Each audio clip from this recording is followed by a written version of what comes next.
the history of the land. So this, if you look behind you, right, this is like the lowest part of this neighborhood, right? So back in the 50s, there was a major flood event in the city of Richmond, right? And it flooded the 5 houses that were on this property, right? So the city took possession of the property, tore the houses down, and commenced to, well, declared the area a floodplain, right, first. And then they installed this concrete culvert, like basically it used to be it's a creek called Reedy Creek, right? They cut the creek out and paved the creek, right? So probably like 3 miles up, and then maybe another 2 miles headed this way, right? Like 5 miles worth of creek, they paved it. So it doesn't flood here anymore, but it floods at the opposite end of the paved creek. There's another park called Forest Hill Park. So the bottom of that park is completely destroyed because all like 5 miles of water on concrete, you know what I'm saying, consistently running, you know, it basically erodes the bottom of the park. But anyway, the land sat vacant from 1958 to when we got it in 2021. Damn. Right? So the city just cut the grass here, you know, when they felt like it, right? So this is another part of the annexed south side too, right? Again, like I grew up a little ways over here. We ride past this space all the time and never thought of it being anything. Me and my homie, well, I'll tell you a story about me and my homie a little bit later. We do food justice here and we do climate resiliency here. Our conversation about this space is that this is stormwater management, right?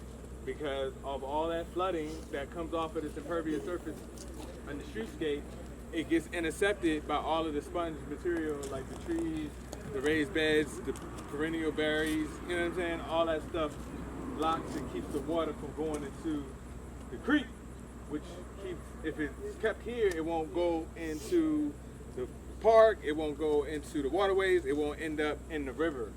And that's important because Richmond's river sewer system is archaic. It's like over 100 years old. It's what they call a combined sewer overflow, right?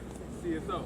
So with that CSO, if you hear everybody say CSO, that means that the poop and pee mixes with the rain. You know what I'm saying?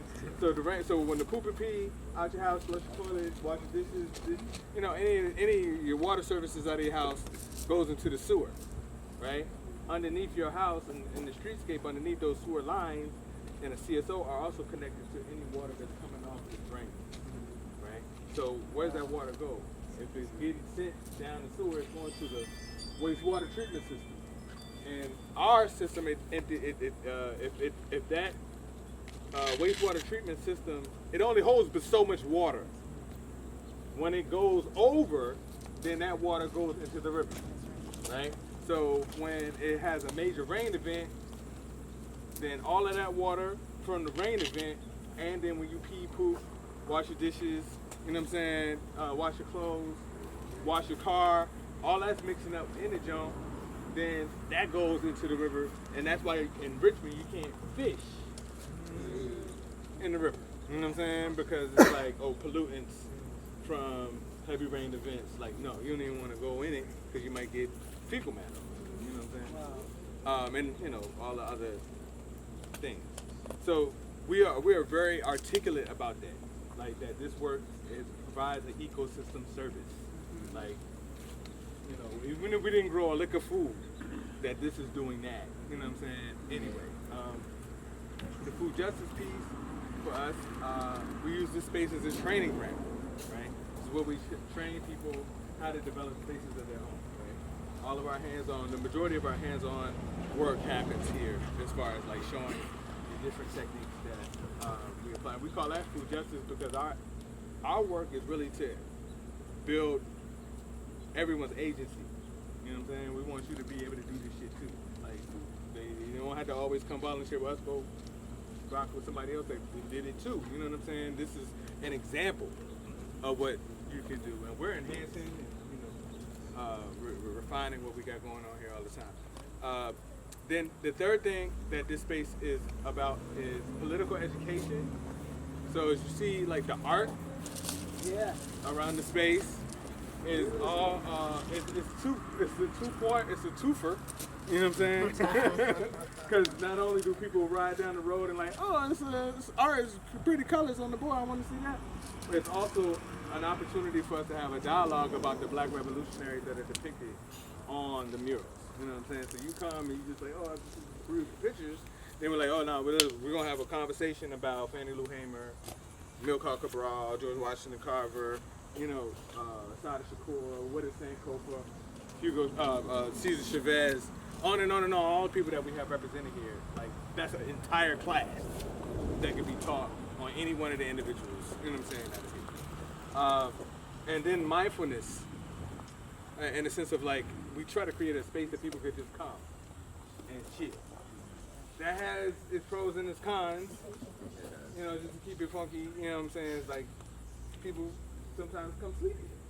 Like, just like that, we were talking about that Broad Rock, like we just seen people camping out, we've seen people sleeping underneath the pavilion, but it's like, I don't really care about that. I don't really be tripping. You know what I'm saying? I'm like, all right, well, I understand. You know what I'm saying? This is shady. So do you think just stay out of the city view? Because if they come and they see you, then it's gonna be some shit. You know what I'm saying? And then like, don't fuck my shit up. Like, you know what I'm saying? Like, yo, it's cool. Nah, you can be here all day, but don't be stealing shit. You know what I'm saying? Like, yo, just leave it better than when you found it. Like, that's the energy like that I be on with it. So what we're gonna do is I'm gonna walk y'all around and show you some of the stuff that we got in practice here, and then we're gonna have a demonstration from my man Jason Muffle from Shalom Farms, who's gonna rock out with us today. And then so I'm gonna walk around and show you the different features, and then we're gonna rock with him, and then we should be done by 4 o'clock, and I'm gonna clap myself because we was on time, Jack. All right. I'm proud of myself. I told myself last year we're gonna stay on track.